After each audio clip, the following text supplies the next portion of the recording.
Shalom à tous. Amen. On va commencer.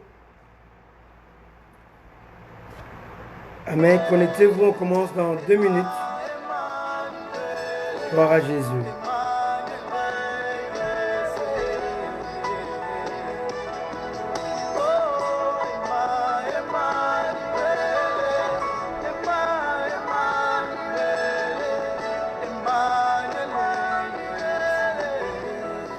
Alléluia. Bienvenue, connectez-vous.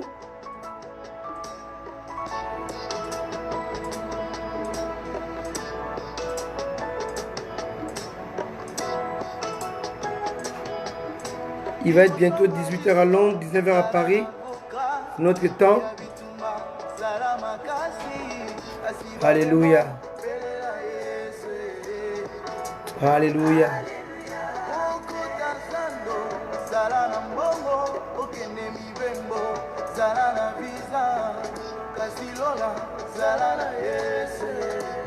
Alléluia.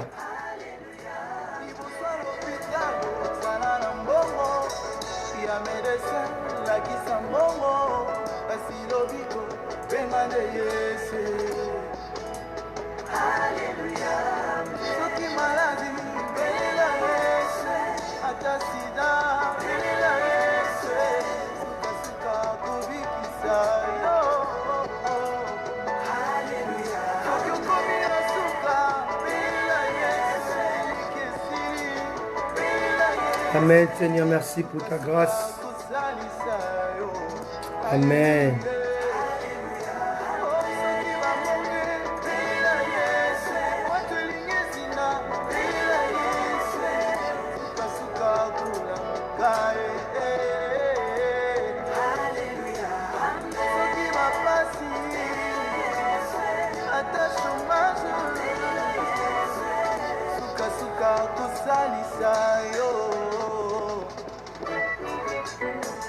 Emmanuel, alléluia, notre Seigneur.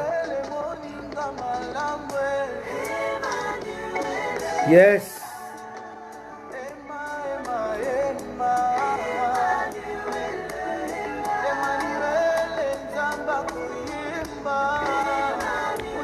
Oh Seigneur, merci.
Amen.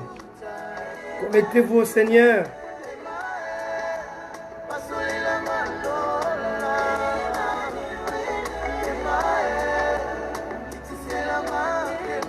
Alléluia.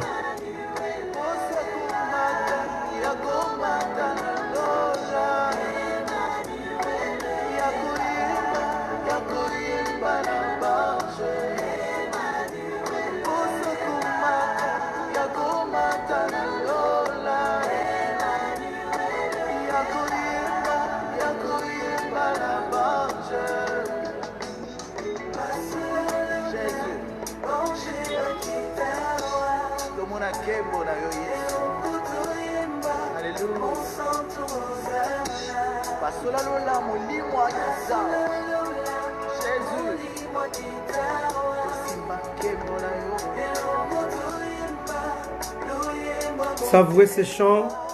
Amen. Emmanuel.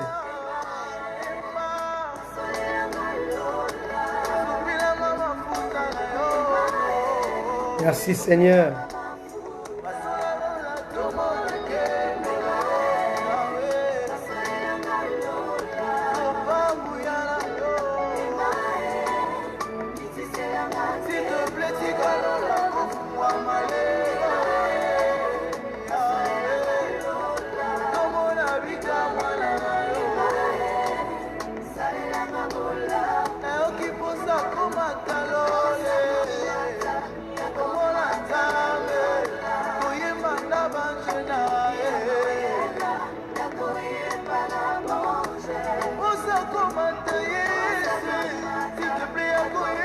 Alléluia. Merci Seigneur. Connectez-vous au Seigneur, connectez-vous. Partagez ce live qui va bénir au moins une personne. Amen. Gloire soit rendue à notre Seigneur Jésus.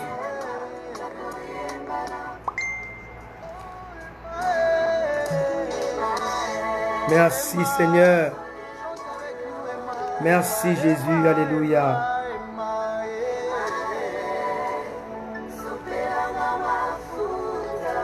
Merci Jésus.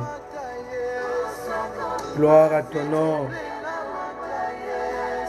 Merci Seigneur.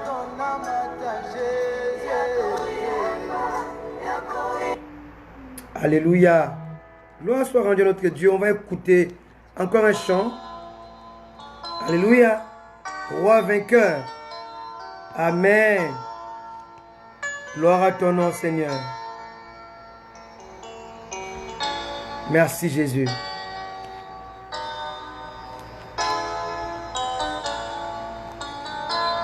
Je sais que tu reviens bientôt. Savourez ces moments dans la présence de Dieu. Dans ton grand retour, mon cœur Yes. s'épanche devant ta face, rendra la gloire. Un chant composé par le docteur Anthony Mobejo, chanté par le pasteur Michel et la servante de Dieu, Maman Annie Mobejo.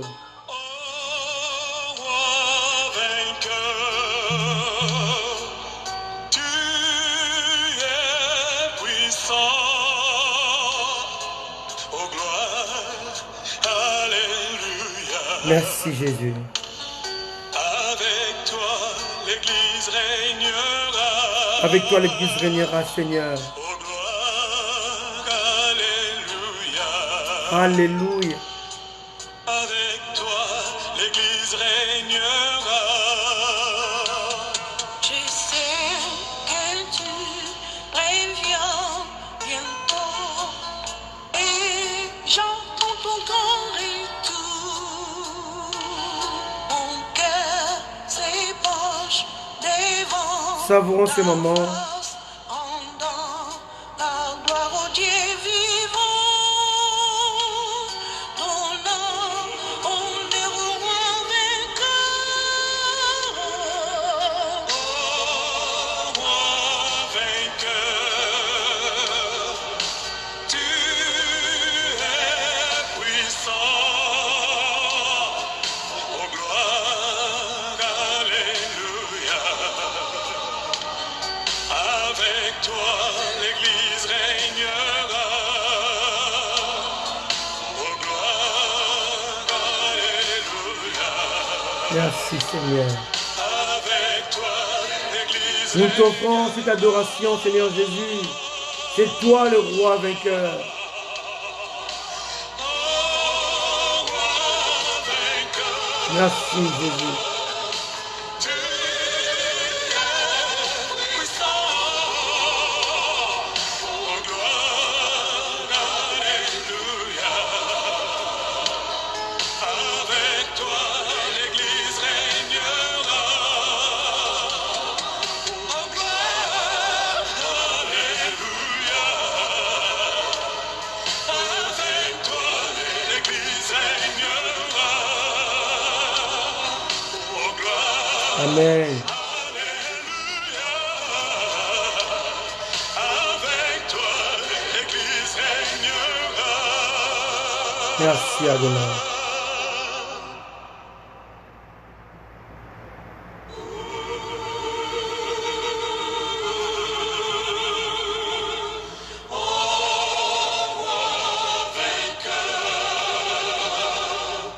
Tu es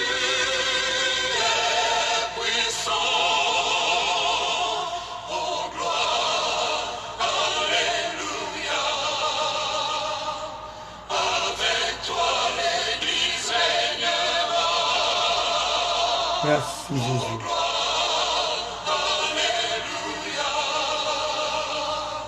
Avec toi, l'Église régnera.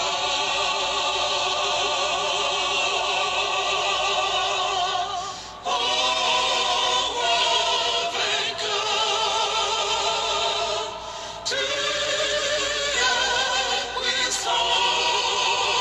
Merci, cher Saint-Esprit. Merci, Adonai. Avec toi, l'Église régnera. Alléluia. Merci, Adonai.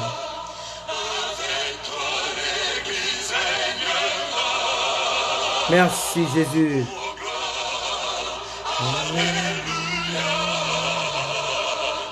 Avec toi, l'Église régnera.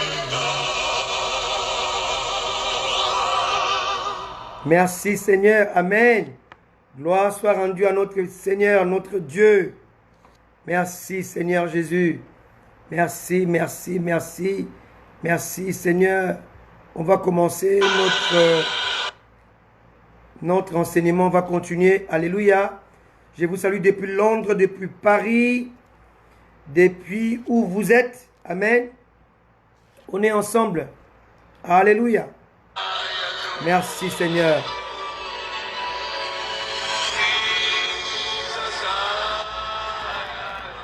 Amen. Alors, on va poursuivre là où on s'était arrêté le dimanche sur le cause des divorces. Amen. Alors, je parlais sur le principe que Dieu a établi dans l'homme, que j'ai appelé l'autogestion. L'autogestion en nous. L'esprit qui doit gérer l'âme, l'âme qui doit gérer les corps. Alléluia. Amen. Donc je parlais de l'homme esprit, l'homme âme et l'homme corps. Ce n'est pas trois hommes, c'est un seul homme, mais qui est composé en trois parties distinctes. Et lorsque nous étudions les trois parties, nous retrouvons le nombre 12, qui est le nombre de l'élection divine. Amen. On a parlé de l'esprit qui est équipé de la conscience, du subconscient et de l'inconscient. Et je disais que le subconscient était comme une zone tampon entre la conscience et l'inconscience. Et lorsque nous sommes dans le péché, lorsque l'esprit est attaqué, lorsque Satan nous injecte les pensées impures, alléluia, alors lorsque nous allons visiter notre subconscient, la partie négative, et nous négligeons la partie positive, alors notre subconscient va aller étouffer notre conscience, censé gérer l'inconscience et discipliner le subconscient. Et à ce moment-là, notre conscience est étouffée, ne peut plus avoir de l'autorité ou la gestion sur le subconscient et sur l'inconscient. À ce moment-là, l'homme agit non plus par sa conscience, mais par son inconscience. Donc, il va commettre le péché en étant inconscient. Alléluia. Parce que la zone tampon ou le trait d'union entre la conscience et l'inconscience dans le subconscient a été affecté. Parce qu'on a été visiter la partie qui garde les souvenirs négatifs. Alléluia. Comme je vous ai dit, mercredi et dimanche, que Dieu n'a pas mis dans l'homme, créé à son image, une gomme spirituelle pour pouvoir effacer les expériences ou les choses vécues qui sont négatives. Donc tout ça sont parqués, sont emmagasinés dans la partie de notre subconscience. Amen. Le seul moyen, c'est de multiplier les bienfaits, c'est de voir le bienfait de Dieu et qui vont étouffer, alléluia, qui vont étouffer la partie négative de notre subconscience.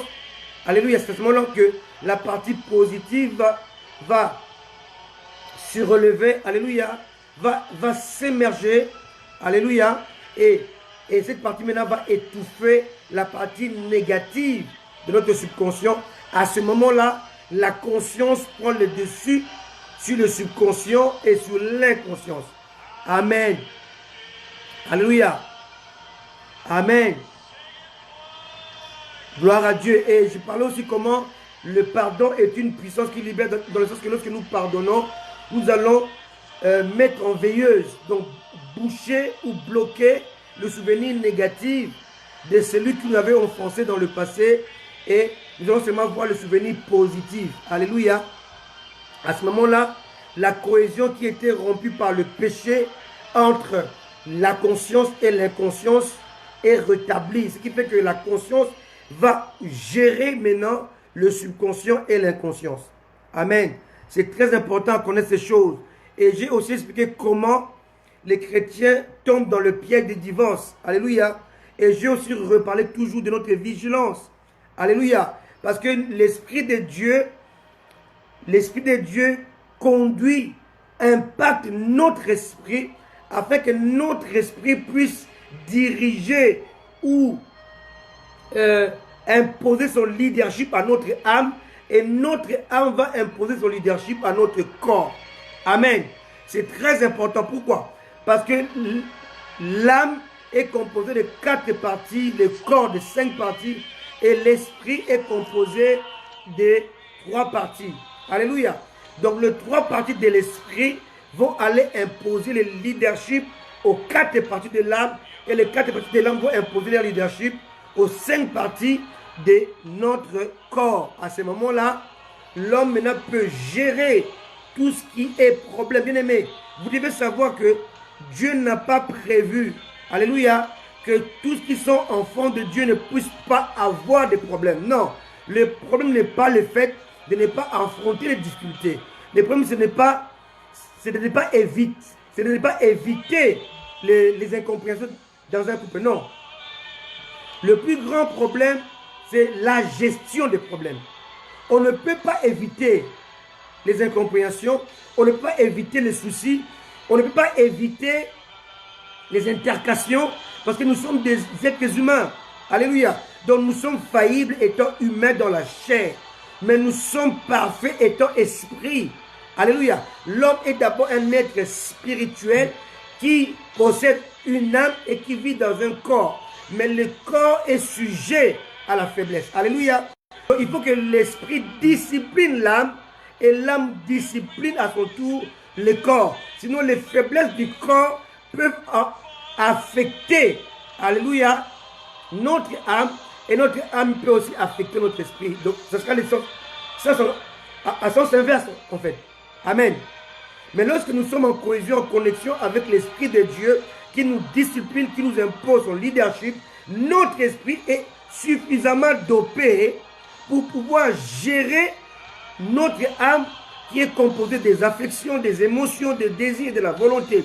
Donc tout ce que tu peux faire pour Dieu, avec Dieu, en Dieu, pour Dieu, alléluia, seront influencés par l'esprit, donc par la conscience qui est influencée par le Saint-Esprit, par l'inconscience qui est mise en veilleuse par le Saint-Esprit et par le subconscient qui est géré par le Saint-Esprit. À ce moment-là, les 3 parties de l'esprit vont maintenant gérer à leur tour les 4 parties de l'âme.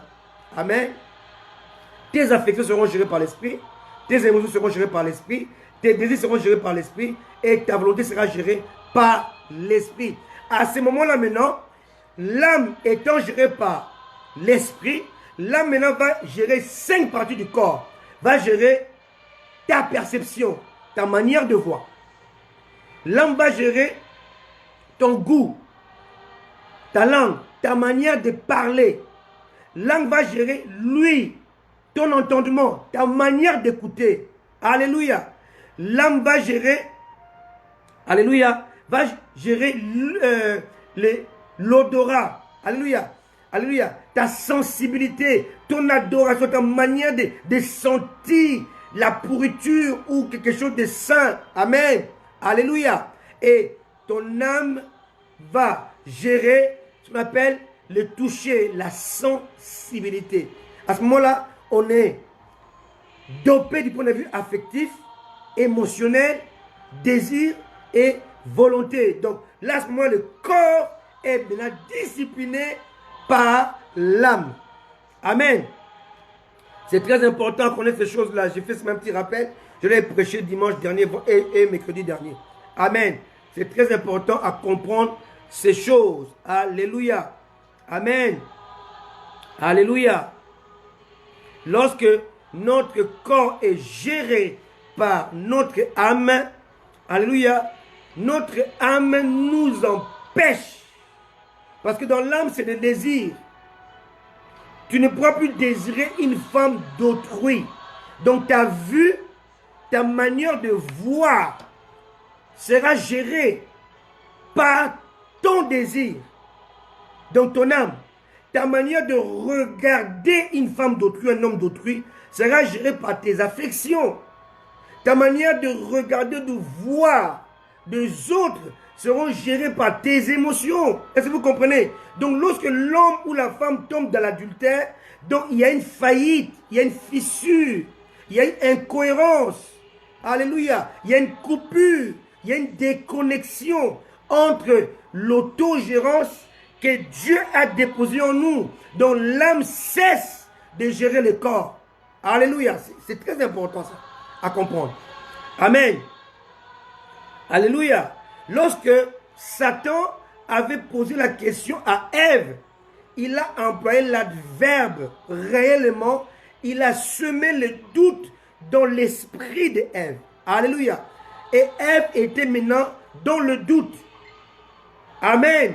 À ce moment-là, sa manière de voir a changé. Sa perception a changé.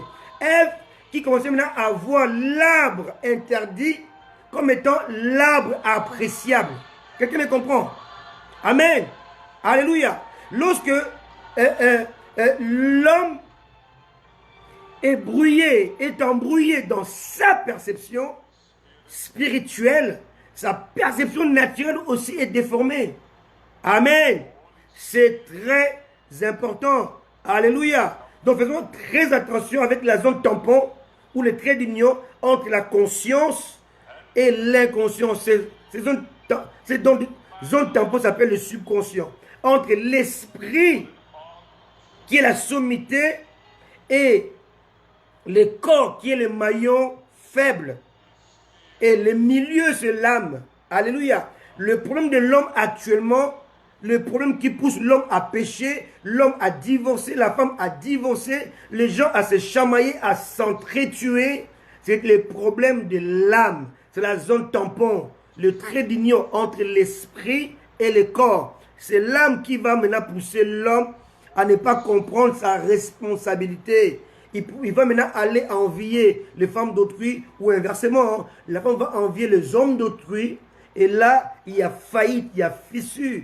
Le Saint-Esprit cesse de gérer notre esprit et notre esprit cesse de gérer notre âme cesse de gérer notre corps. On commence à voir comme des païens, à parler comme des païens, à entendre comme des païens, à sentir les pulsions charnelles qui commencent à se réveiller. Et là, on tombe dans le péché. Amen. Quelles sont les vraies causes de divorce chez les chrétiens? Alléluia. Alléluia. Et je disais dimanche dernier que cela dépend du type de mariage dans lequel on est soumis. Est-ce que c'est un mariage entre deux chrétiens? Est-ce que c'est un mariage mixé entre chrétiens avec une femme d'obédience différente comme un chrétien qui épouse une musulmane, qui épouse une bouddhiste, ainsi de suite, et inversement. Une chrétienne qui épouse un bouddhiste, ainsi de suite, ou un musulman. Alléluia. Ça, ce sont des mariages interdits que Dieu ne nous recommande pas. Ce sont des mariages pièges. Alléluia. Amen. Gloire soit rendue à notre Dieu. Je suis en train de faire un petit rappel avant de commencer. Alléluia. Comme je disais encore dimanche que en droit on dit la liberté est un principe. L'incarcération demeure une exception. Alléluia. Amen. Alléluia. De même, la pérennité dans le mariage demeure le principe divin. Le divorce est une exception. Alléluia. Et une tragédie aux yeux de Dieu. Quelqu'un me comprend? Alléluia. Alléluia. En fait, Dieu met ensemble deux personnes dans le but d'atteindre une destinée commune.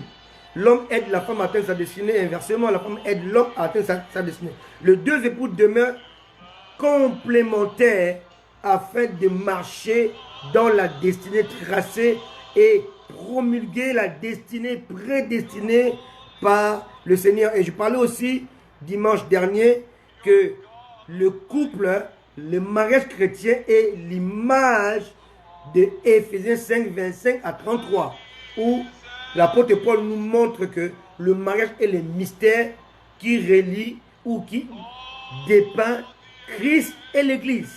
Marie, aimez vos femmes comme Christ a aimé l'Église. Alléluia. Donc le mariage chrétien doit être à l'image du mariage entre Christ et l'Église.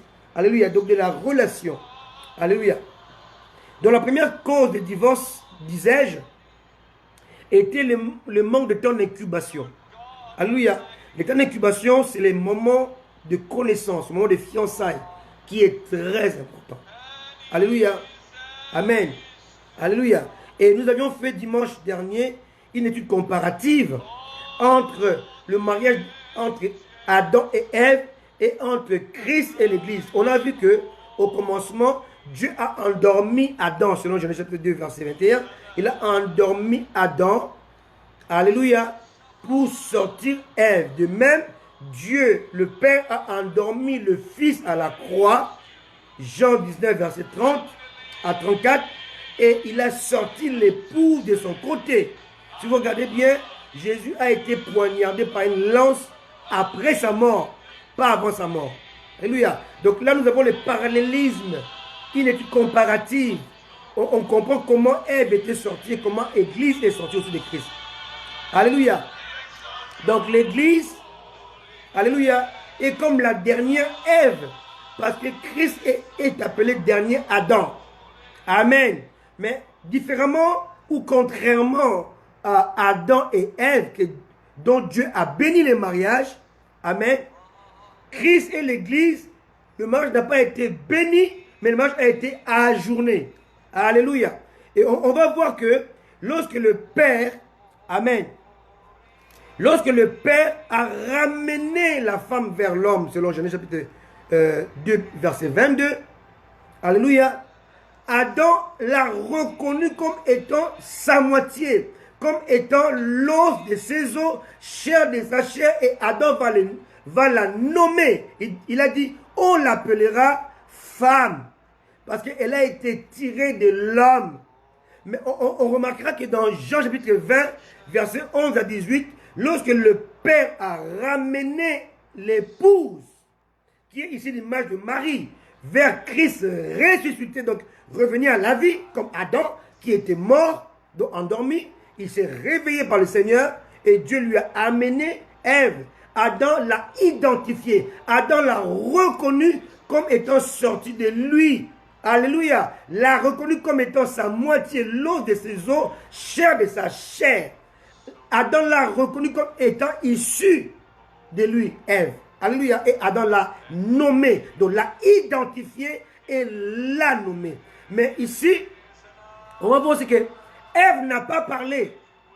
Pourquoi? Parce que Ève, quand elle est sortie d'Adam, elle avait compris le leadership. Ève ne parle pas en premier. Ève attend. Alléluia. Et on voit aussi que le problème de divorce, c'est aussi un problème de maturité. Alléluia. Chacun dans le couple doit connaître sa place. Alléluia. Son positionnement, c'est très important. Ève n'a pas ouvert la bouche alors qu'elle savait parler. Elle a laissé le leader le temps de parler. Mais si nous voyons maintenant dans Jean chapitre 20, verset 11 à 18, on va voir que Christ, alléluia, était là. Il va poser la question à la femme. Mais la femme va multiplier les paroles dans le sens qu'elle va montrer son immaturité. Alléluia. Deuxièmement, Marie, qui est l'image de l'Église, ne va pas reconnaître l'époux, contrairement à Adam qui avait reconnu Ève. Marie ne reconnaît pas Christ. Elle va l'identifier comme un jardinier. Alléluia. Et on va voir la conséquence de son immaturité. Elle va vouloir se mettre au pied du Christ pour l'adorer. Christ a dit, ne me touche pas. Amen. Donc je ne peux pas m'assembler avec toi. Je ne peux pas être ensemble avec toi. Ne me touche pas. Il peut pas.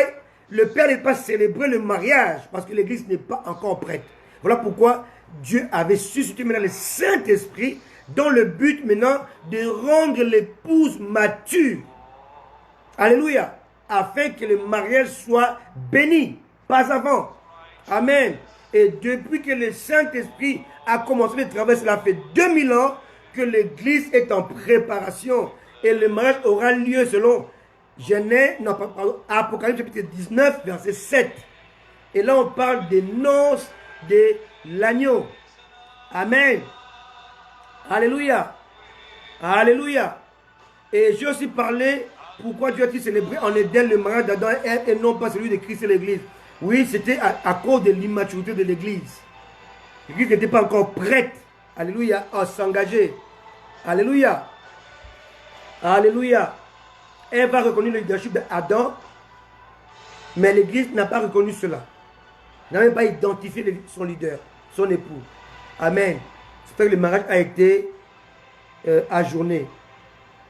Alléluia. Amen. Gloire soit rendue à notre Dieu. En réalité, l'absence du temps d'incubation peut être la cause principale de plusieurs divorces aujourd'hui dans le milieu chrétien. Alléluia. Parce que les deux époux ne sont pas prêts ou l'un des époux n'est pas prêt. Alléluia. Pour construire un foyer et le gérer ensemble. Alléluia. Et construire une famille. C'est très important. Amen. Le mariage doit être une affaire de la promesse et du serment. Alléluia. Alléluia. Le nom de l'agneau se fera exactement comme le mariage d'Isaac et de Rebecca. Amen. Alléluia. Lisons Genèse chapitre 24. On va comprendre cela. On peut comparer les noces de l'agneau dont Jésus et l'Église. Amen. Le mariage du Christ qui sera célébré au ciel, qu'on appelle les noces de l'agneau. Et à l'image du mariage d'Isaac. Lisons dans Genèse 24. Genèse 24. Genèse 24. Le verset 1. Amen. Genèse 24, verset 1. Abraham était vieux, avancé en âge, et l'Éternel avait béni Abraham en toutes choses. Abraham dit à son serviteur, ici il est question d'Éliezer, donc selon Genèse chapitre 15, verset 2. À son serviteur le plus fidèle ancien de sa maison, l'intendant de tous ses biens, mais je te prie ta main sous ma cuisse. Verset 3. Et je te ferai jurer par l'Éternel, le Dieu du ciel et le Dieu de la terre, de ne pas prendre pour mon fils une femme parmi les filles des Cananéens, au milieu desquels j'habite, mais d'aller dans mon pays et dans ma patrie prendre une femme pour mon fils Isaac. Ici, on voit l'exigence de Dieu qui demande à son peuple de ne pas choisir une épouse au milieu du monde, au milieu des païens. C'est interdit. Et pour cela, Abraham va faire le serment, va pousser son serviteur à faire le serment en mettant sa main sous sa cuisse. C'était une tradition hébraïque. On va le voir qui va se répéter avec Jacob, avec Joseph. Alléluia. Amen. C'est très important. Et si nous lisons Hébreux, chapitre 6, verset 13 à 20, on va voir encore que la nouvelle alliance, elle est basée, cette nouvelle alliance est basée sur deux piliers, sur deux principes fondamentaux, la promesse et le serment. Alléluia. Et le mariage étant l'image de la relation, alléluia, de la nouvelle alliance entre Christ et l'Église, le mariage doit être basé sur ces deux piliers ou ces deux principes fondamentaux. C'est très important, qu'on appelle la promesse et les serments. Amen. Lisons Hébreux 6, verset 13 à 20. Hébreux 6, 13 à 20. Amen. Hébreux 6, 13 à 20. Écoutez bien. Lorsque Dieu fit la promesse à Abraham, ne pouvant jurer par un plus grand que lui, il jura par lui-même. Et il dit, certainement, je te bénirai et je multiplierai ta postérité. Et c'est ainsi qu'Abraham, ayant persévéré, obtint ce qui lui avait été promis. Or, les hommes jurent par celui qui est plus grand qu'eux. Et le serment est une garantie qui met fin à tous leurs différends. C'est pourquoi Dieu voulant montrer avec plus d'évidence aux héritiers de la promesse l'immuabilité de sa résolution, intervient par un serment, afin que par deux choses immuables, deux choses immuables, ce sont les deux principes fondamentaux, promesse et serment. Amen. Par deux choses immuables par lesquelles il est impossible que Dieu monte. Nous trouvions un puissant encouragement, nous dont le seul refuge a été de saisir l'espérance qui nous était proposée. Alléluia. Cette espérance cette espérance, nous la possédons comme une encre de l'âme sûre et solide. Elle pénètre au-delà du voile. Là où Jésus est entré pour nous comme précurseur, ayant été fait souverain sacrificateur pour toujours, selon l'ordre de Melchisédek. Ici, qu'est-ce qu'il est dit? Il est dit que la promesse possède deux bases fondamentaux, l'alliance possède deux bases fondamentaux. Premièrement, la promesse. Deuxièmement, le serment. Et le mariage doit être régi par ces deux principes fondamentaux. Alléluia. C'est très important. Alléluia. Amen. Les deux époux doivent impérativement adopter ces deux principes fondamentaux qui sont le ciment de toute relation, de leur relation. Alléluia. Premièrement, faire la promesse à l'un et l'autre afin de demeurer fidèles l'un pour l'autre. Deuxièmement, faire le serment qui est une garantie qui met fin à tous les différents, autrement dit, soucis, problèmes, incompréhensions, tout ce qui peut venir dans le mariage comme soucis, comme problème, comme incompréhension, comme dispute, tout ce que vous voulez, tout cela doit être régi par les serments, protégé par les serments. Alléluia. Et votre fidélité à ne pas trahir l'autre par l'adultère fait partie de la promesse. Et les deux réunis constituent ce qu'on appelle l'alliance, donc le vrai mariage. Alléluia. Amen. Alléluia. On voit qu'Abraham va envoyer son serviteur Eliezer. Alléluia. Et si on regarde aussi, alléluia, Jacob va faire la même chose à Joseph. Amen. On va voir que le serment est très important lorsqu'on veut tisser une alliance. Alléluia. Alléluia. Et le serviteur va obéir aux détails qu'Abraham va lui donner.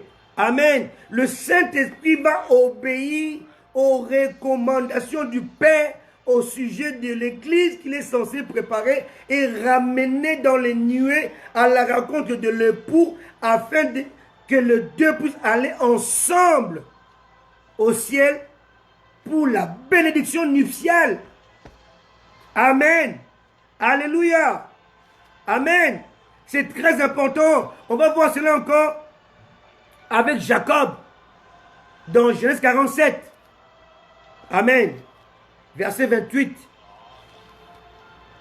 C'est très important ça. Genèse 47, verset 28.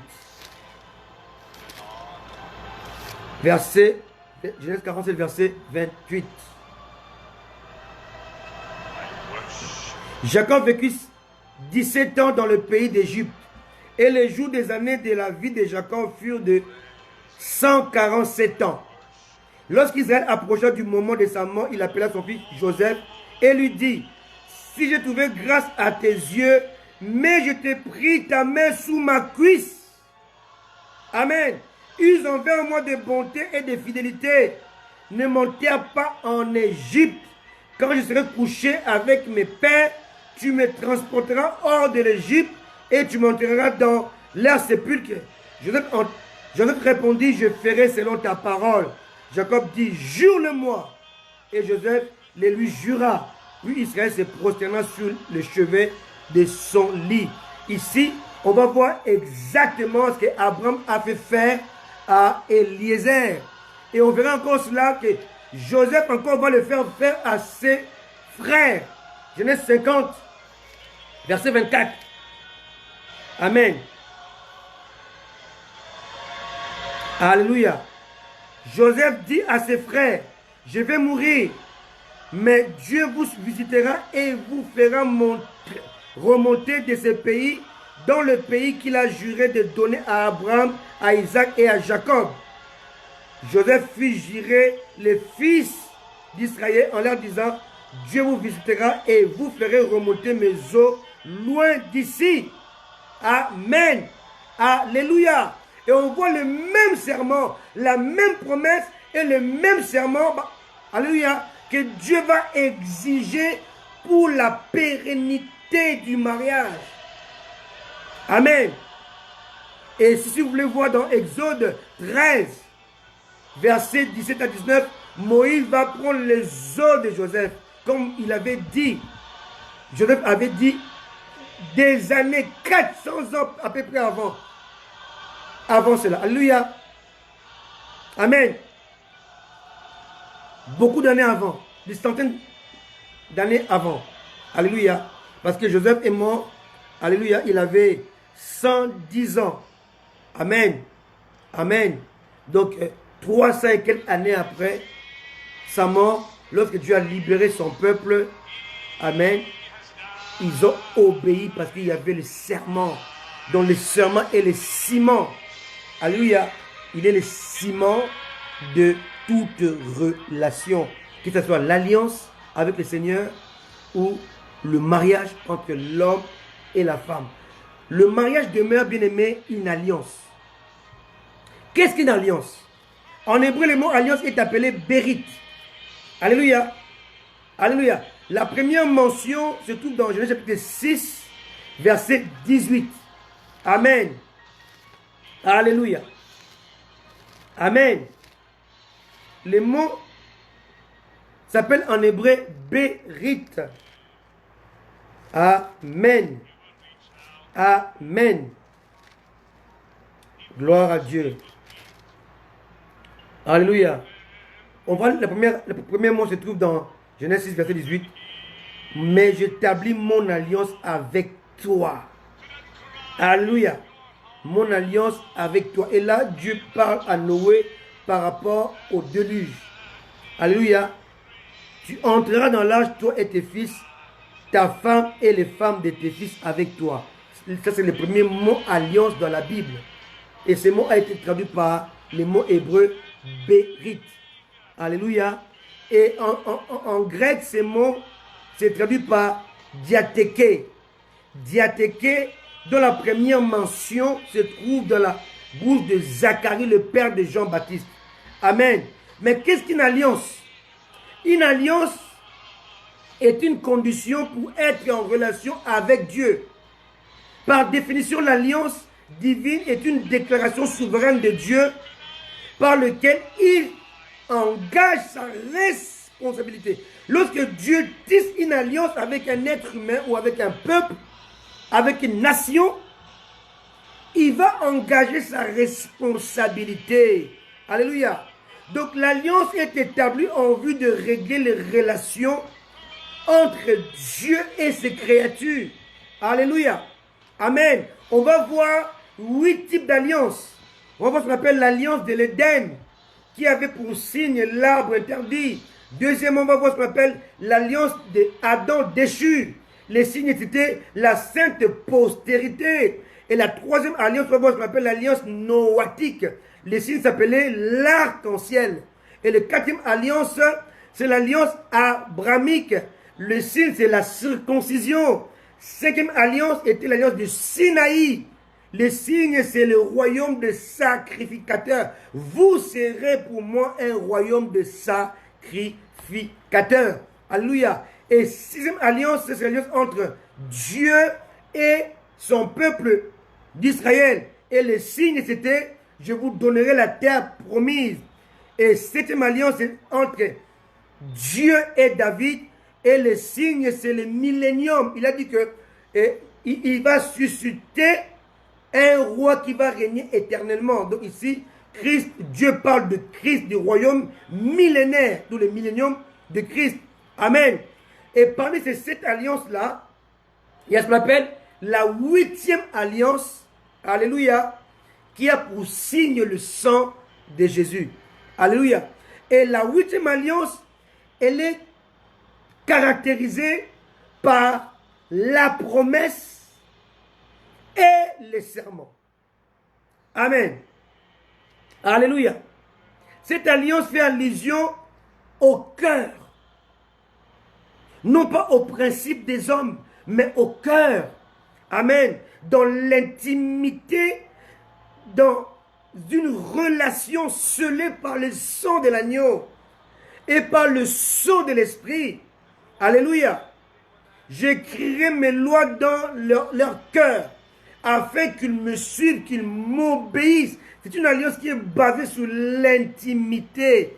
Et dans la nouvelle alliance, l'homme doit être cohérent avec lui-même. Donc l'homme-esprit doit savoir gérer l'homme-âme et l'homme-âme doit savoir gérer l'homme-corps, comme je l'ai dit tantôt. Alléluia. Les 3 parties doivent former l'unité dans la discipline et la complémentarité. Alléluia. Cette unité complémentaire doit ressembler à Alpha et l'Oméga. Donc Jésus est le Père, le Fils est le Père. Pour plus de compréhension, allons lire dans Jean 17 pour comprendre ce qu'on appelle la nouvelle alliance. Alléluia. C'est très important. Jean 17, verset 11. Je ne suis plus dans le monde et ils sont dans le monde. Je vais à toi, Père Saint, garde-les en ton nom. Garde-les en ton nom que tu m'as donné, afin qu'ils soient un comme nous. Alléluia. Verset 20 à 21.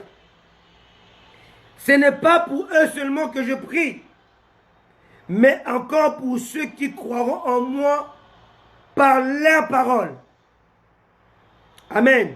Afin que tous soient un comme toi, Père.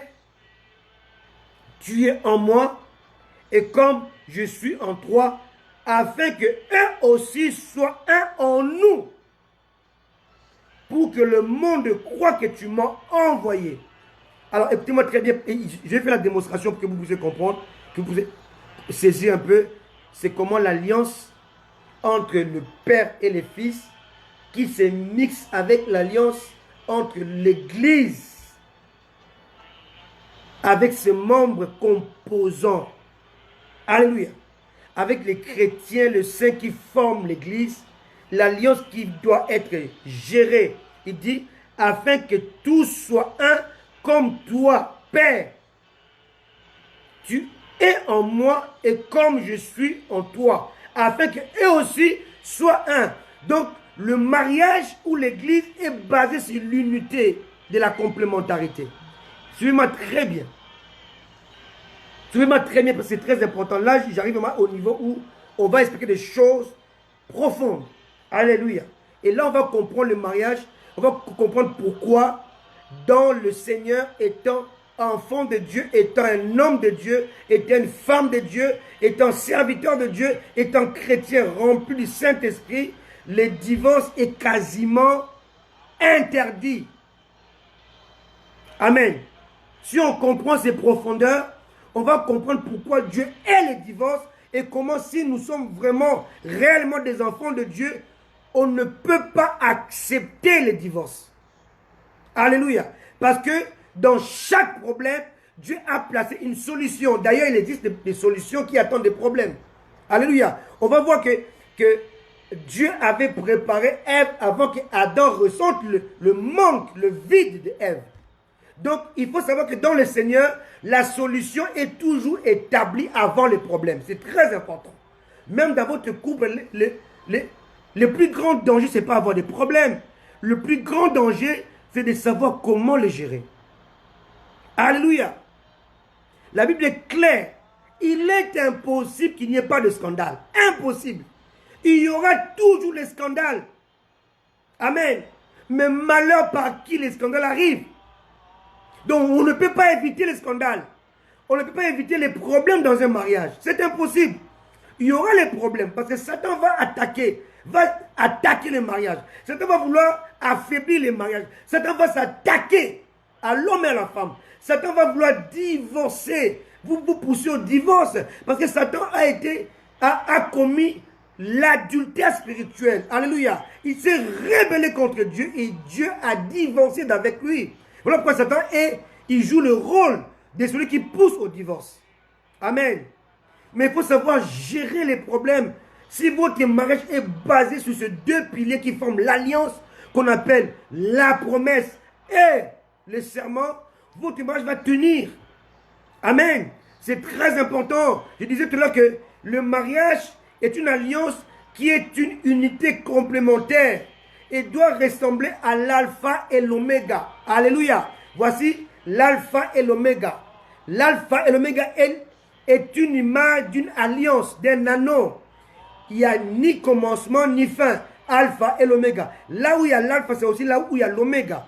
Amen. Donc l'alpha et l'oméga est l'image de zéro, d'un cercle. Amen. Premièrement. Et Dieu dit, Jésus va prier, il va dire qu'il soit un comme toi et moi, qu'il soit un comme je suis un avec toi. Dans la première alliance, premier anneau, c'est le Père et le Fils, dans l'unité. Deuxième anneau, c'est l'Église et ses membres. Alléluia. Et si vous voyez, premier anneau, le Père et le Fils, Alpha et l'Oméga, et là, l'Église. Et si nous voyons notre unité entre le Père, le Fils et l'Église, ça forme deux anneaux et ça forme les chiffres 8. Alléluia. Alléluia. Amen. Vous voyez, ça c'est les chiffres 8. Amen. Vous devez voir que le chiffre 8 est l'addition ou la superposition de deux chiffres. 0. 0 en haut, 0 en bas. Et quand nous lions le 2 zéros, nous formons 8. Or, l'Église est l'image de la 8e alliance. L'Église est l'image de l'alliance entre Christ et l'Église. Alléluia. Le mariage est l'image, de l'alliance entre Christ et l'Église. Alléluia. Donc le mariage est l'image du chiffre 8. Il y a 10 chiffres. 0, 1, 2, 3, 4, 5, 6, 7, 8, 9. Amen. Alléluia. Il y a 10 chiffres. Amen. Et parmi les 10 chiffres, il n'y a que 2 chiffres qui n'ont ni commencement ni fin. Le chiffre 1 a un début et une fin. 2 a un début et une fin. 3 a un début et une fin. 4 a un début et une fin. 5 a un début et une fin. 6 a un début et une fin. 7 a un début et une fin. Chiffre 8 n'a pas de début, n'a pas de fin. Chiffre 9 a un début et une fin. Donc c'est la superposition de chiffres de 2 zéros qui donnent le chiffre 8. Le premier zéro, le premier cercle, c'est Christ et le Père.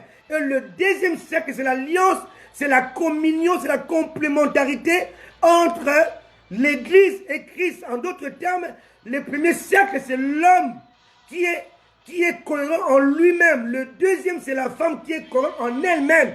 Et les deux cohérences vont se lier pour faire 8.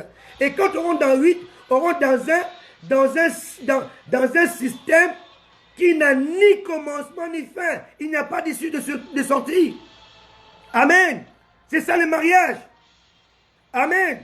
Et le chiffre 8 est le seul chiffre. Lorsqu'il est debout, il ressemble à l'alliance.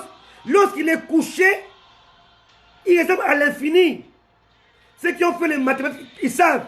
L'infini, plus l'infini, moins l'infini, c'est le chiffre 8 dormant. Même si votre mariage connaisse du moment où elle est couchée, elle a des problèmes, mais sache qu'elle n'est pas amenée à être rompue. Elle ressemble quand elle est couchée, il est couché, c'est moins l'infini ou plus l'infini. Amen. Lorsque l'homme et la femme se couchent, ils rentrent dans plus l'infini. Lorsqu'ils se couchent dans l'intimité, ils rentrent dans plus l'infini. Lorsqu'ils se couchent dans les problèmes, ils sont dans moins l'infini. Quelqu'un comprend ce que je dis? Amen. Quels que soient les problèmes, vous savez que Dieu vous a établi debout, le 8 debout. Mais quand c'est le 8 de coucher, c'est l'intimité. C'est plus l'infini. Quand c'est 8 de coucher, dans les problèmes, c'est moins l'infini. Dans tous les cas, c'est l'infini. Alléluia. C'est ça le mystère du mariage. Alléluia. L'alpha et l'oméga. Alléluia. Amen. Qu'ils soient un comme toi et moi, nous sommes un, eux aussi. Donc on a là l'alpha et l'oméga qui constituent le Père, le Fils et le Saint-Esprit. On a ici l'alpha et l'oméga qui constituent les saints unis dans l'amour, la fraternité, le pardon, la complémentarité. Et lorsque les deux sont réunis, ça fait Christ est l'époux de l'Église. Alléluia. Et là, nous nous retrouvons dans la 8e alliance. L'alliance qui n'a ni commencement ni fin et qui ne sera pas remplacée. Donc c'est une alliance qui est régie par deux principes fondamentaux, qui est régie par la promesse et les serments. Alléluia. Rappelez-vous que Aaron a été sacrificateur et ses fils l'ont été non pas par serment, mais par héritage, par héréditaire. Mais Christ est souverain sacrificateur par serment. Or, la Bible dit qu'il est impossible que Dieu puisse renier sa promesse qui a été validée par le serment. Et Dieu ne peut plus renier cela. Il ne peut plus enlever cela. Lorsque la promesse, alléluia, est validée par les serments ou a été balisée par les serments, Dieu ne peut que perpétuer cela. C'est un mystère. Voilà, je suis en train de vous détailler les mystères que l'apôtre Paul a donné sans détailler. Il dit que cela était, dans Ephésiens 5, il dit que ce mystère est grand. Et je suis en train de vous révéler la grandeur de ce mystère. Alléluia. Ce mystère, c'est Christ qui est uni avec le Père et l'Église qui est unie entre saints. Et les deux vont fusionner. Alléluia. Maintenant, je vous donne qu'ils vont faire le chiffre 8. Quelle que soit sa position, il est valable. Quand il est debout, il est la 8e alliance. Quand il est couché, c'est l'intimité. Donc, plus, l'homme et la femme vont se complémenter et vont s'unir, vont devenir seule chair. Quand il est couché de notre côté, c'est moins l'infini. Même si le problème vous renverse, vous restez 8. Alléluia. Alléluia. Alléluia. Je suis en train de vous déverrouiller, ouvrir, dépiécer ce que Paul avait appelé autrefois mystère. Amen. Amen. Alléluia. Alléluia. L'apôtre Paul appelait ça mystère. Pourquoi? Parce que même Christ lui-même, dans cette union, dans cette relation, il ne peut pas sortir. Christ est condamné dans le 8 de Dieu, dans l'infini de Dieu. Alléluia. Christ est condamné à s'attacher à l'église. Parce que Christ a balisé lui-même sa relation avec l'église pour que l'église ne puisse pas s'échapper à son intimité et inversement. Voilà le mystère. Alléluia. Alléluia. Alléluia. Alléluia. Oui, Élie, même les problèmes peuvent nous renverser. Mais dans une alliance, nous demeurons dans l'infini. Exactement. Parce que nous sommes le 8 debout. Même si les problèmes nous renversent, nous sommes le 8 couché qui reste 8. Moins l'infini. Mais lorsque nous nous couchons dans l'intimité autorisée par Dieu, nous sommes le 8 plus l'infini.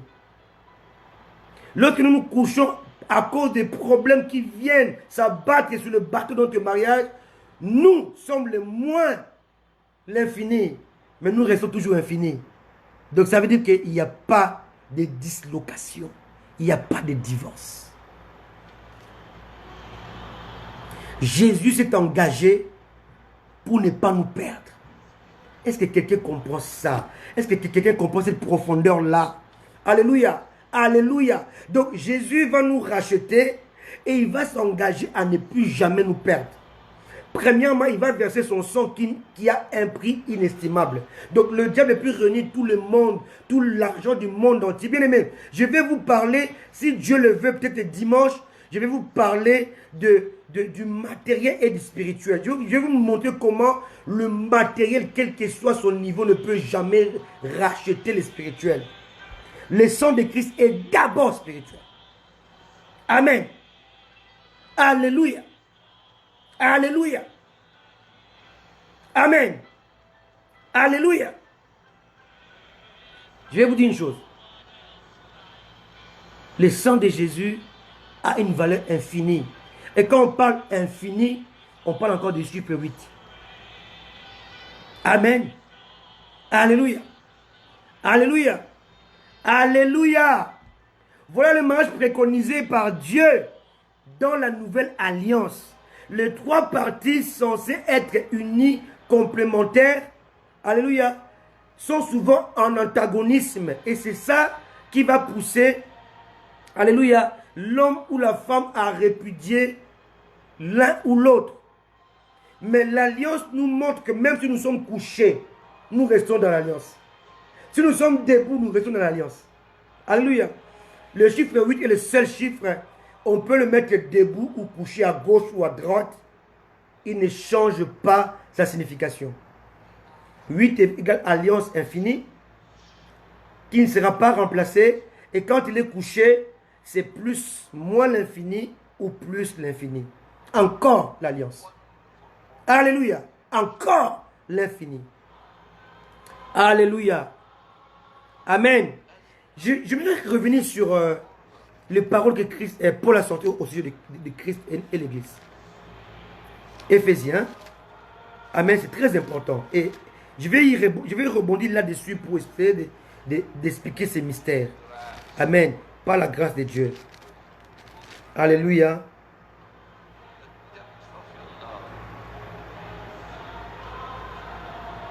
Amen. Éphésiens 5, verset 24. Or, de même que l'Église est soumise à Christ, les femmes aussi doivent l'être à leur mari en toutes choses. Verset 25. Mais que chacun aime sa femme comme Christ a aimé l'Église. Alors, je vais poser la question pour ceux qui pensent qu'on peut être pasteur, rempli du Saint-Esprit, tu parles en langue, tu bénis les gens, tu prêches la parole de Dieu et tu es prêt à divorcer d'une manière inexplicable, inexpliquée, et tu es là sans te reprocher, sans t'incliner, sans aller vers Dieu pour te repentir, mais tu vas épouser une deuxième femme et tu passes devant les gens, le peuple de Dieu. Tu fais comme si rien n'était. Tu n'as rien à te reprocher. Tu dis non, la femme était sorcière, bien-aimé. Toi, pasteur qui m'écoute, j'ai parlé avec un pasteur hier soir, à mon travail.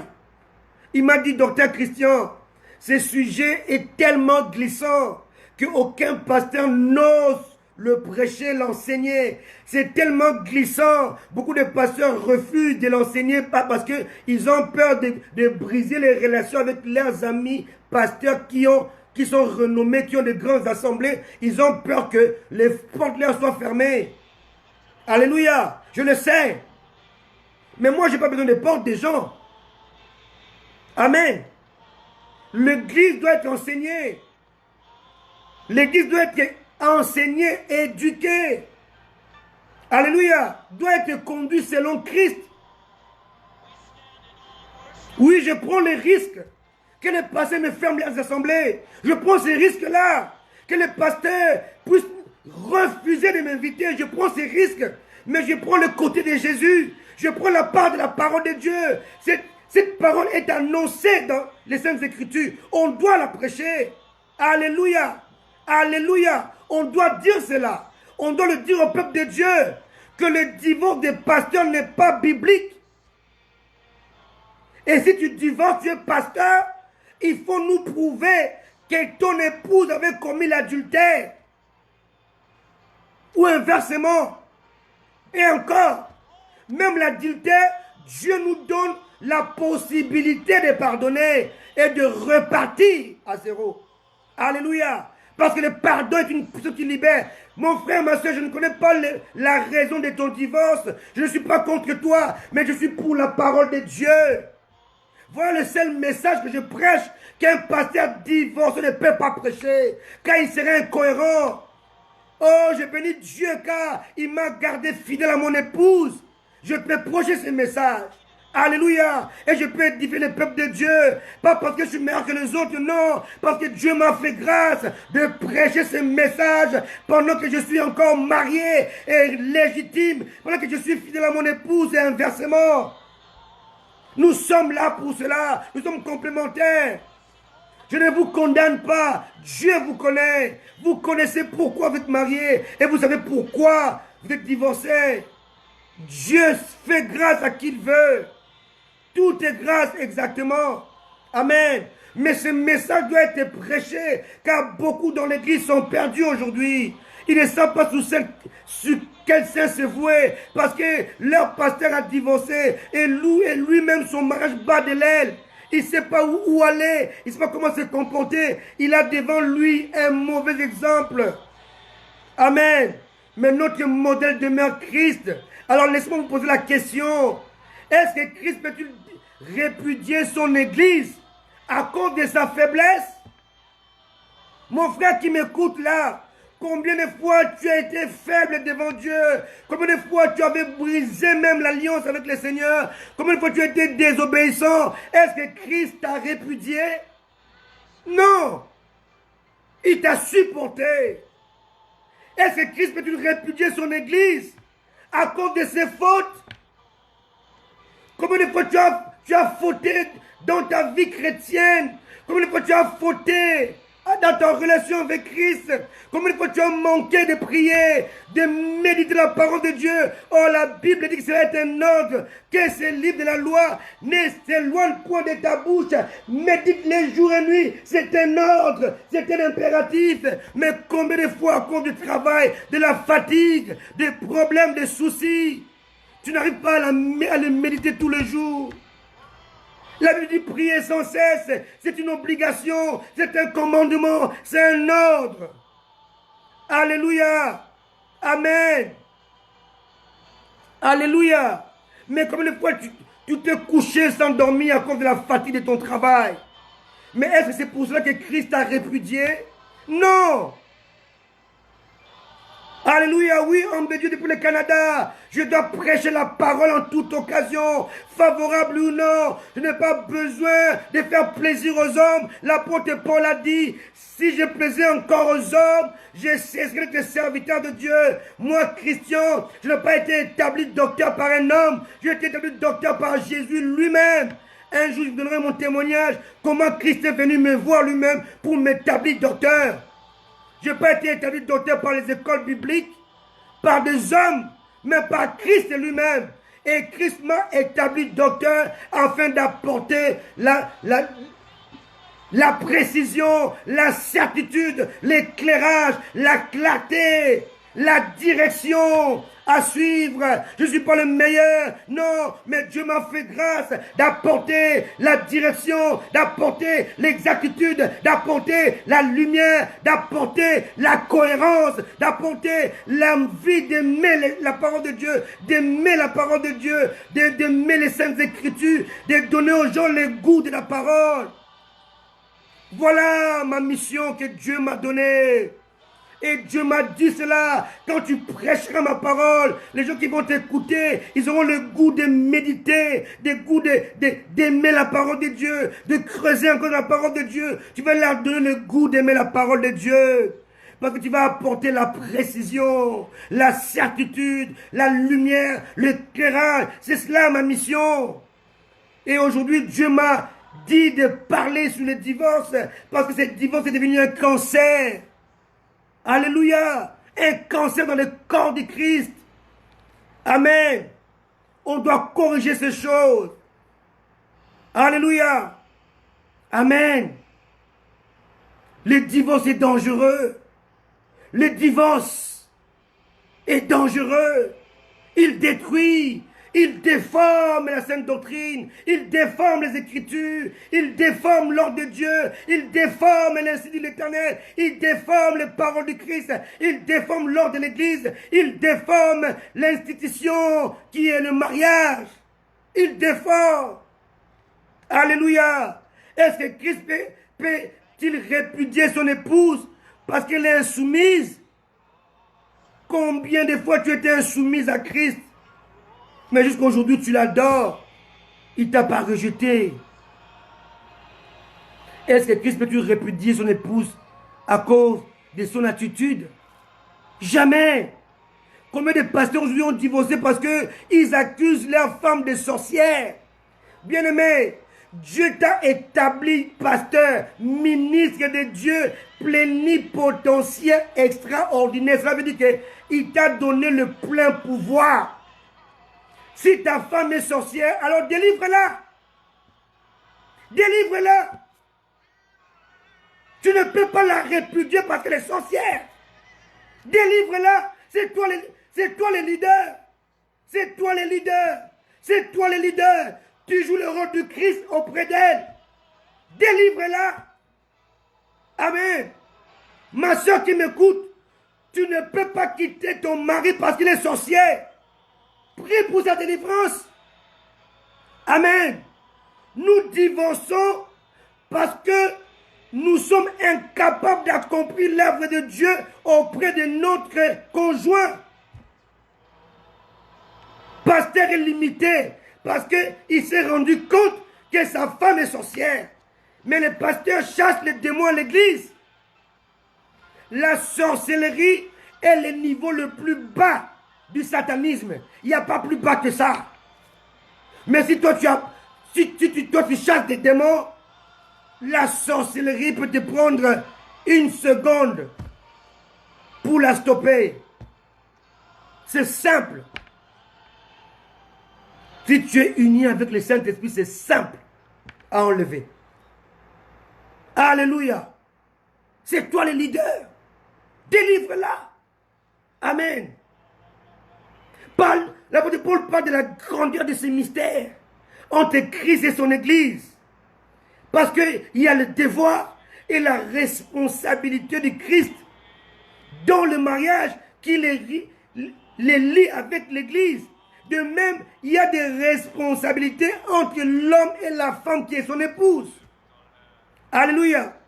Christ est amené à sanctifier son Église, à la mettre à part. Christ est amené à purifier son Église, c'est-à-dire à la nettoyer de ses imperfections, de ses erreurs, de ses fautes, de ses manquements, et enfin de la discipliner au travers l'eau de la parole parlée, la parole transcrite, la parole, alléluia, révélée par l'Esprit de Dieu, afin que l'Église devienne une épouse glorieuse, sans tache, sans ride, irréprochable, irrépréhensible et sainte. Voilà le devoir du Christ vis-à-vis de l'Église. Alléluia. De même, l'Église a la responsabilité ou des responsabilités par rapport à Christ, son époux. Est-ce que l'Église peut-elle se séparer de Christ parce qu'elle ne comprend pas son silence? Alléluia. Alléluia. Alléluia. Alléluia. Parce que Christ, il est silencieux. Et toi, tu dis, je vais rompre l'alliance avec lui. Parce que je lui parle, il ne me répond pas. Bien-aimé, le silence de Dieu n'est pas son absence. Le silence de Dieu est plus parlant que les paroles des hommes. L'Église n'a pas le droit de rompre l'alliance avec son époux Christ parce qu'il est silencieux. Non. Est-ce que l'Église peut se séparer de Christ à cause de la souffrance? La Bible ne dit-elle pas, vous aurez des tribulations? Dans tout mariage, il y a des tribulations. Il y a des combats. Mais les combats viennent pour vous fortifier, pour vous tailler l'un comme l'autre. Le combat arrive pour que Dieu essaie de vous unir, à commencer à voir les choses de la même manière, à voir le même aiguisement, à voir la même perception de la vie, la même perception du mariage, la même perception de Dieu. C'est cela sert le combat. Dieu permet les combats pour vous aiguiser et pour vous tailler à devenir une seule chair. Et Dieu permet les combats dans l'esprit pour nous permettre d'être même esprit avec Christ. Amen. Alléluia. L'Église peut-elle se séparer à cause de l'épreuve? Non. Ma soeur, même si ton mari est violent, il est brutal, mets-toi à prier, mets-toi à jeûner, mets-toi à crier à Dieu et tu verras la grandeur de Dieu, comment Dieu peut changer son cœur, comment il peut transformer son âme, comment il peut changer sa manière de voir les choses. Alléluia. Je connais l'histoire d'une femme dont le mari la battait et ne voulait pas qu'elle aille prier. Cette femme-là allait à la veille de prière et quand elle rentrait le matin, le mari fermait la porte.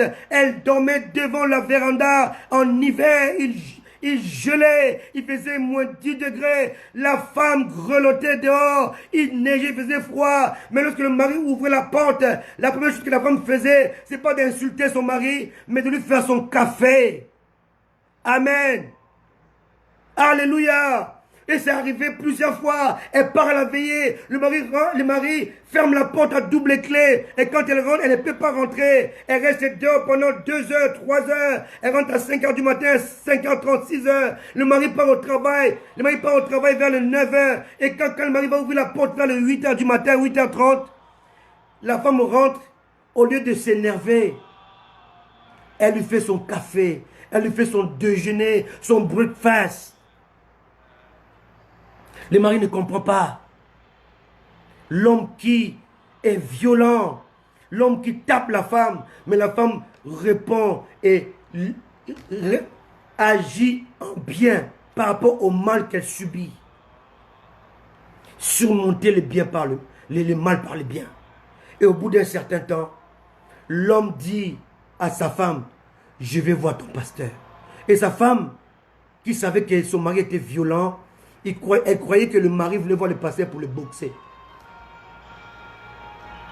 La femme appelle son pasteur. Il dit, papa, mon mari veut te voir. Le pasteur vient à la maison. Le pasteur vient s'asseoir, la femme tremble. Elle a peur que le mari puisse même tabasser le pasteur parce qu'il était tellement violent. Le pasteur s'assoit au salon. Ils étaient à 3. Le pasteur dit, prions le Seigneur. Il commençait à prier. Alléluia. Il commençait à prier. Il commençait à prier. À la fin, le pasteur dit, Amen. Est-ce qu'on peut parler? Il voit l'homme qui était violent, il se met à genoux devant lui. Il lève les mains. Il dit, papa, qu'as-tu fait à mon épouse? Le pasteur a eu peur. Il croyait que l'homme l'accusait d'adultère. Il dit, mais je n'ai rien fait à ton épouse. Qu'est-ce qui se passe? Que veux-tu insinuer par là? Le mari dit, je veux devenir comme elle. Alléluia! Alléluia! Alléluia! Il dit, papa, pasteur, je veux devenir comme ma femme. Je ne sais pas qu'est-ce que tu lui as fait, mais tout le mal que je lui fais, elle me répond que par le bien. Je la laisse dehors pendant l'hiver. Elle grelotte, mais quand elle ouvre la porte, elle me fait le café. Alléluia! Quand je la tape, elle me dit, chérie, que Dieu te bénisse. Quand je lui fais du tort, elle me dit, chérie, je t'aime encore plus. Amen. Papa, pasteur, je veux devenir comme ma femme. Et Paul a ajouté, femme, sais-tu, si tu sauveras ton mari, même s'il est païen. C'est ça la force du mariage. La force du mariage. D'une union où le plus fort va remonter, va ramener celui qui est faible à la surface. C'est ça la force des mariages. Dieu t'a mis avec cette femme-là pas pour rien. Parce que Dieu connaît ses origines, il connaît ses parentés, il connaît sa source, il connaît d'où elle vient. Dieu sait que dans cette famille-là, d'où vient sa femme, la famille des sorciers, des magiciens, des féticheurs. Mais Dieu te la donne, pas dans le but de la mépriser, dans le but de l'arracher entre les griffes du diable. Et Dieu sait que si cette femme-là est arrachée, elle va se mettre à prier pour arracher sa famille. Alléluia. Moi et ma maison, nous servirons le Seigneur.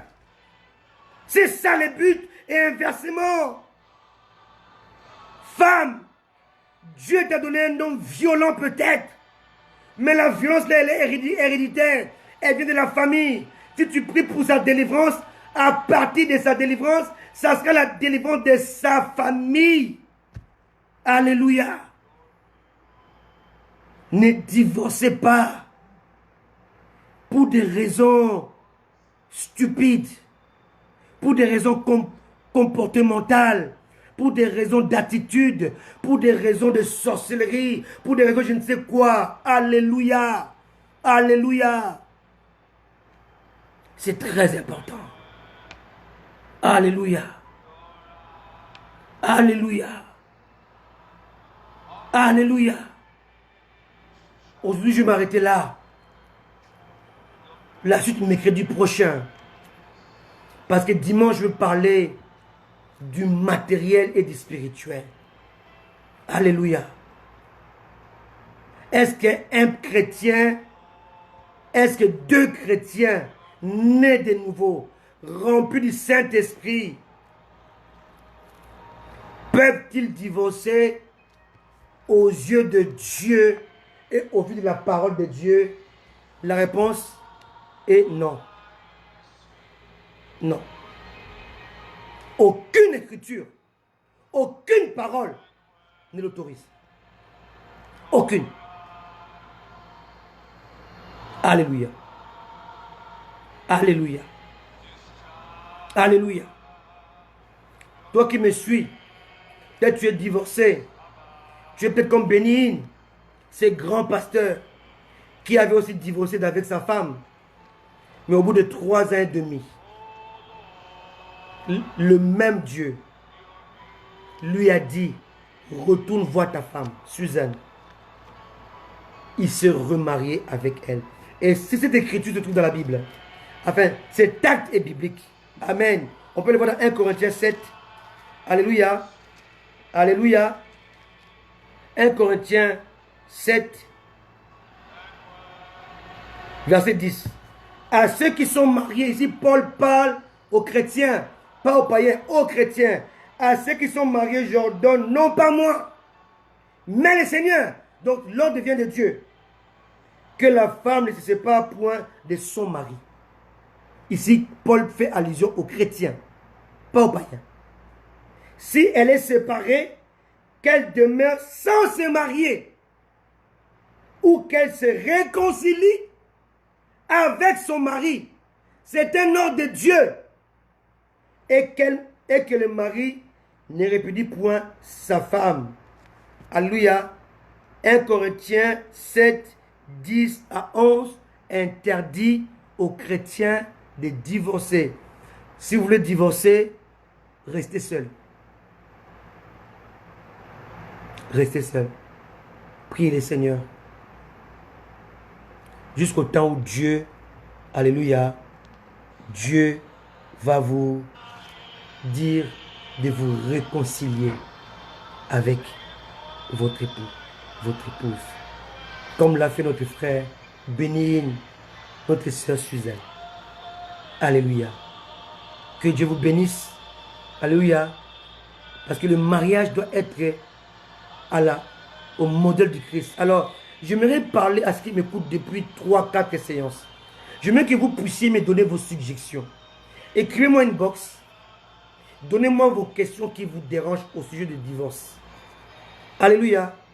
Le mercredi prochain, je viendrai répondre aux questions. Ce sera live réponse aux questions. Si vous voulez que je cite votre nom, dites-le moi dans votre message que vous allez me faire inbox.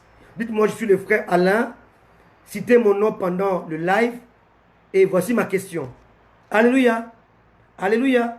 Oh, moi, je suis la sœur Josiane. Voici ma question, mais ne citez pas mon nom. Écrivez-moi vos questions qui vous dérangent par rapport au divorce. Et le mercredi prochain, je viendrai avec la suite de ce message.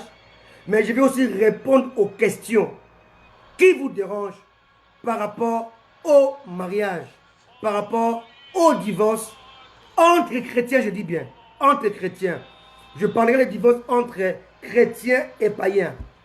Mais je parle de divorce entre chrétiens, entre pasteurs et servants de Dieu, entre pasteurs chrétiens, entre pasteurs chrétiens. Est-ce que le divorce est permis? Quelles sont les questions qui vous dérangent? Écrivez-moi une box. Alléluia. Amen. Écrivez-moi une box dans mon adresse. Vous connaissez. Allez sur mon Facebook, vous allez voir. Mon Facebook, vous allez voir. Là, vous pouvez écrire une box. Écrivez-moi vos questions. Mercredi prochain, dans une semaine, je viendrai pour répondre à cela. Dimanche prochain, je parlerai. Alléluia. Je parlerai de le matériel et le spirituel. Amen. On va se quitter avec cela. Que Dieu vous bénisse. On se quitte avec ces chansons. Roi vainqueur. Alléluia. Jésus-Christ est le roi vainqueur. Il nous a unis et nous sommes plus que vainqueurs parce que c'est lui le roi vainqueur. Alléluia. Accrochons-nous à ces rois vainqueurs. Alléluia. Une chanson qui est composée par le docteur Mobejo, mais qui est chantée par la servante de Dieu, Maman Annie Mobejo, et le pasteur Michel Passy. Alléluia. Dieu vous bénisse. On se voit dimanche pour un nouveau message et mercredi pour la suite de ce message. Savourez ce chant, savourez ce moment avec le roi vainqueur. Amen. Jésus revient bientôt pour enlever l'église. Et là, nous allons célébrer le nom de l'agneau. Célébrons ces chants, alléluia. Alléluia, chantons-le. Oh, roi vainqueur, tu es puissant. Oh, gloire, alléluia.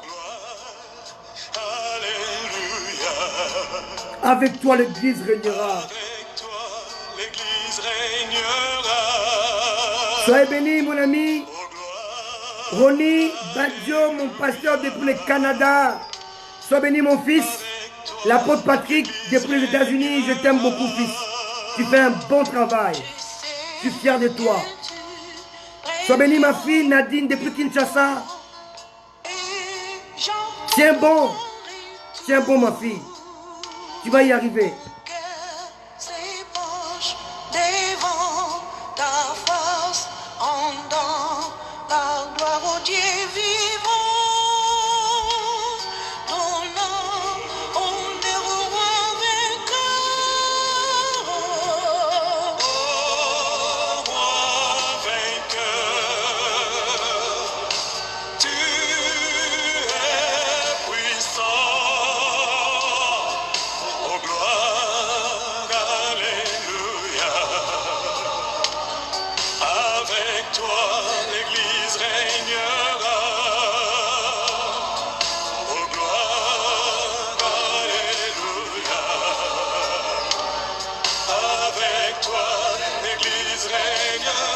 Adorons Dieu ensemble avec ces chants, ensemble, disons-le, ô roi vainqueur.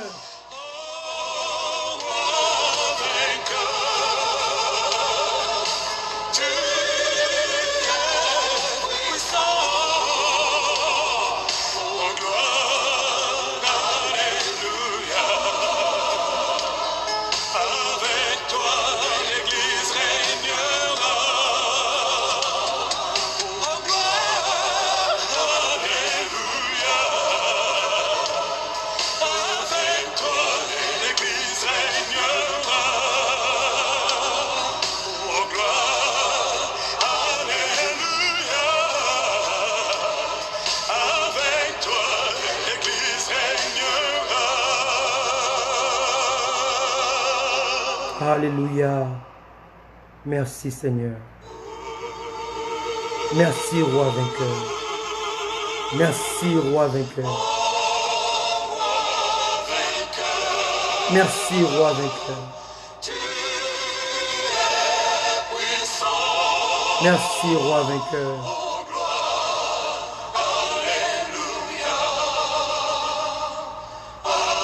Merci Jésus. Nous t'aimons Adonai.